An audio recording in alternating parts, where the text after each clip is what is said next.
Call an ambulance, quick, hurry. My husband, Caleb, who always made me angry, suddenly collapsed on the floor, sweating heavily. The paramedics came right away. They checked Caleb quickly and put him on a stretcher. Then they turned to me and asked, "You're his wife, right? Can you come with us to the hospital?" Caleb looked at me with desperate eyes as they carried him away. I stared back at him. "No, I won't," I said, without hesitation. "What?" Caleb's voice sounded like he couldn't believe it. "Are you leaving me here?" "So?" I replied. "I'm not coming." "What do you mean?" "Just take care of the rest," I said, turning away. "Wait, Lydia, wait," Caleb called out.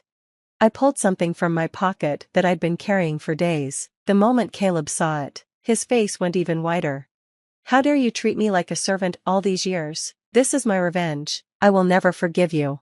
Let me explain a bit about myself. My name is Lydia. I'm 36 years old and a housewife. I live in a rented apartment with my husband, Caleb. I met Caleb through a coworker when I used to work full-time. My coworker liked to invite me to parties, but I'm more of an introvert who prefers watching movies or cooking alone. I didn't like big groups and often turned down the invites. One time, my coworker invited me to a barbecue. I said no at first, but he insisted, so I went. The party had a lot of people, and one of them was Caleb, who later became my husband. I was sitting by myself, having a drink, when my coworker brought Caleb over. He thought Caleb and I might get along because we had similar interests. At first, I was surprised, but Caleb was friendly and funny. He was tan and seemed like the outdoorsy type. As we talked, I found we had more in common than I thought. We started talking more, and it clicked right away. We exchanged phone numbers and made plans to meet again. We went on dates and hung out a lot. Eventually, Caleb proposed, and we got married.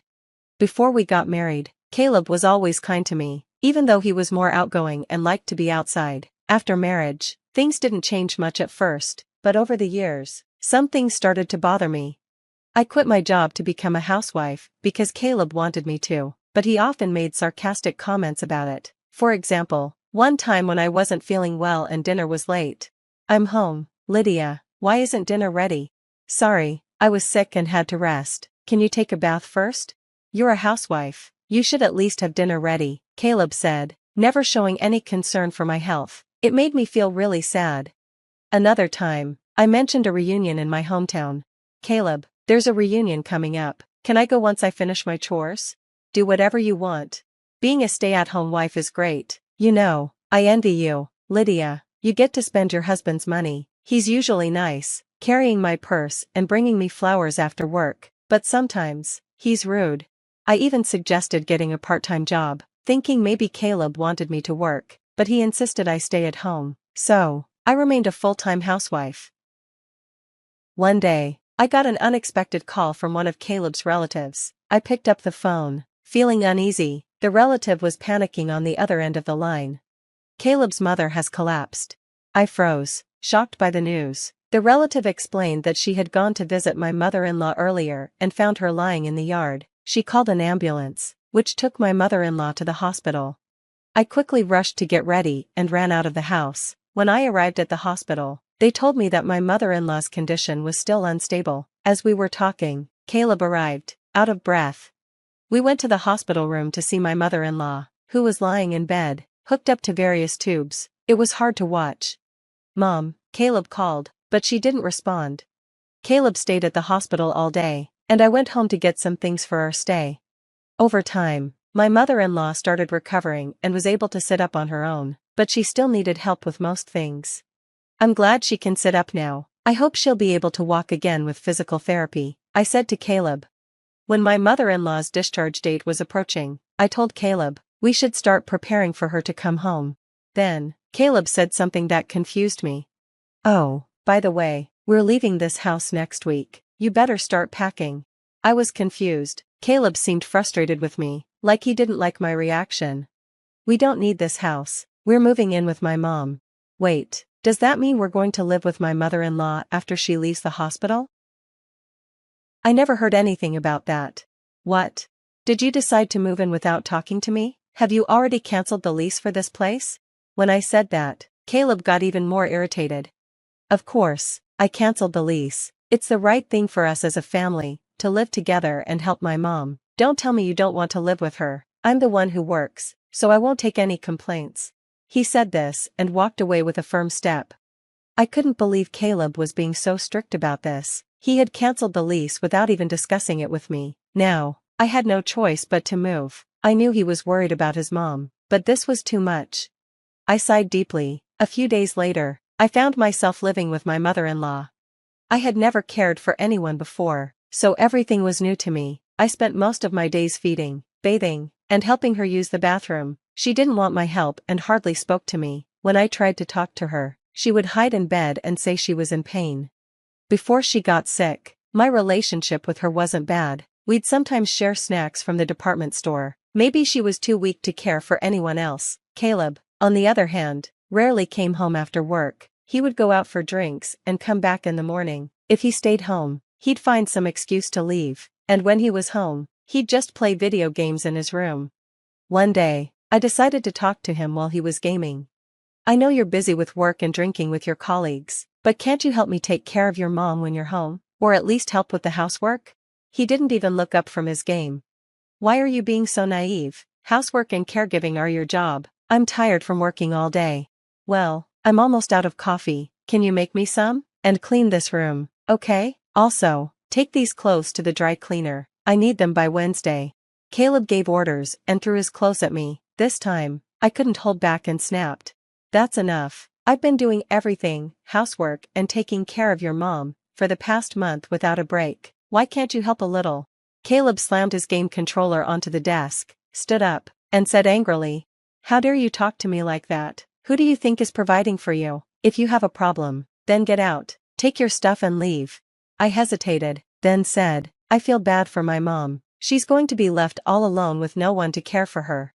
I couldn't say anything else. It was true that I didn't have much money saved, and I couldn't leave my mother-in-law, who couldn't do anything for herself. I held back my feelings, picked up his clothes, and left the room. After 6 months of this difficult life, my mother-in-law passed away suddenly. One morning, I went to check on her as usual, but she wasn't breathing. I called an ambulance, but it was too late. Caleb was crying, saying, "I don't know why." But I couldn't cry. I felt cold seeing Caleb cry so easily. I thought, you didn't do anything to help her. And when I realized I didn't have to care for her anymore, I felt a strange sense of relief. I felt guilty for feeling that way. Time passed quickly. After the wake and funeral, I suddenly realized 2 weeks had passed since my mother-in-law's death. It was time to sort through her things. After Caleb left for work, I started cleaning her room. I packed her favorite clothes and accessories into boxes. It didn't take long since there wasn't much. Then, I opened a cabinet next to her bed. There wasn't much inside, but on the bottom shelf was a large can. I remembered it. It was a can of assorted sweets I had given her when she was still healthy. I wondered why the can was there. I opened it, and inside, I found a letter. It was addressed to me, starting with "Dear Lydia." I quickly opened the envelope and found a message written in trembling handwriting. "Lydia, I'm sorry for making you take care of me. I was ashamed of forcing you to work for me every day. I was also ashamed of my son, Caleb. I know how badly he treated you. Lydia, you should leave him and live your life the way you want." My mother-in-law knew everything. She knew how selfish her son was and how it was hurting me. At the end of the letter, she wrote, "I'm glad I could spend the last days of my life with you, Lydia. Thank you." That was when I cried for the first time since she passed away. It felt like everything I had been holding in finally came out. I cried until I had no more tears left, and then I made up my mind. I was going to divorce my husband. 10 days later, after finding the letter, my husband was still treating me like a servant.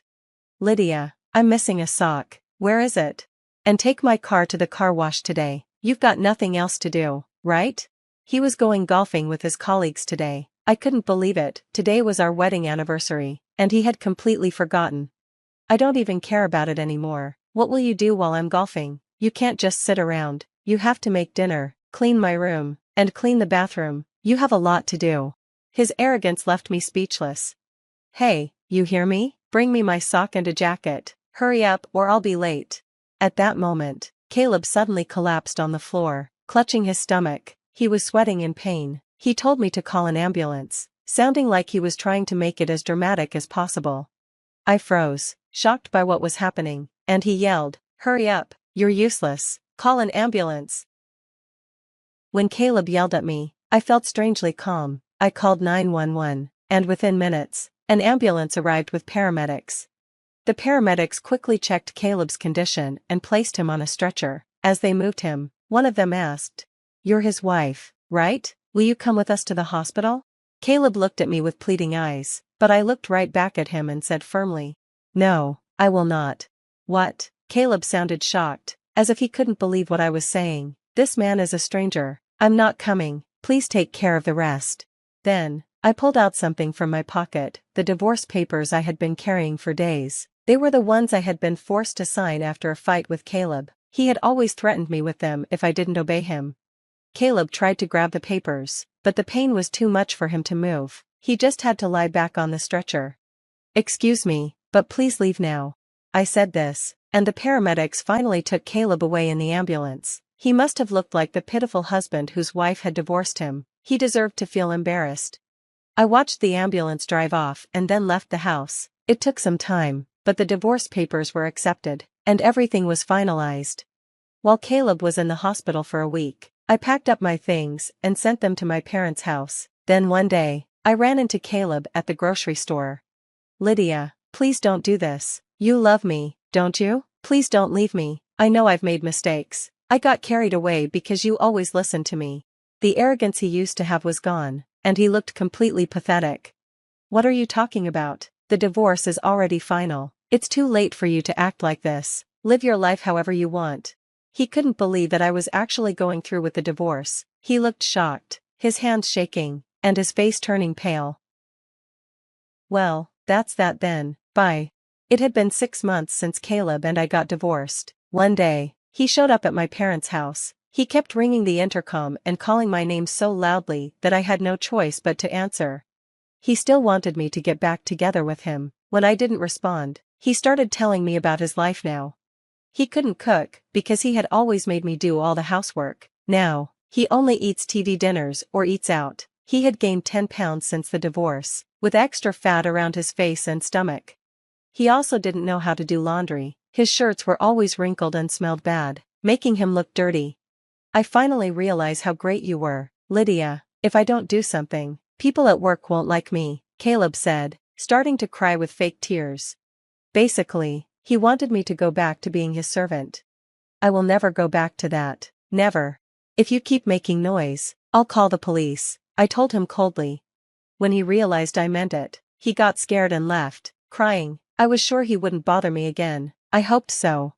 Caleb seemed to be living a very inconvenient life. Meanwhile, I was living comfortably. I had stayed at my parents' house for a while, but now I had my own small apartment and lived alone.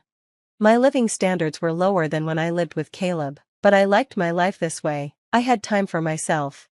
I thought it would be hard to find a job at my age, but a friend of mine knew someone who had retired, and I was able to take her place. I was so happy being able to spend my time and money on myself, without anyone telling me what to do. From now on, I want to live at my own pace. This is the start of a new chapter in my life.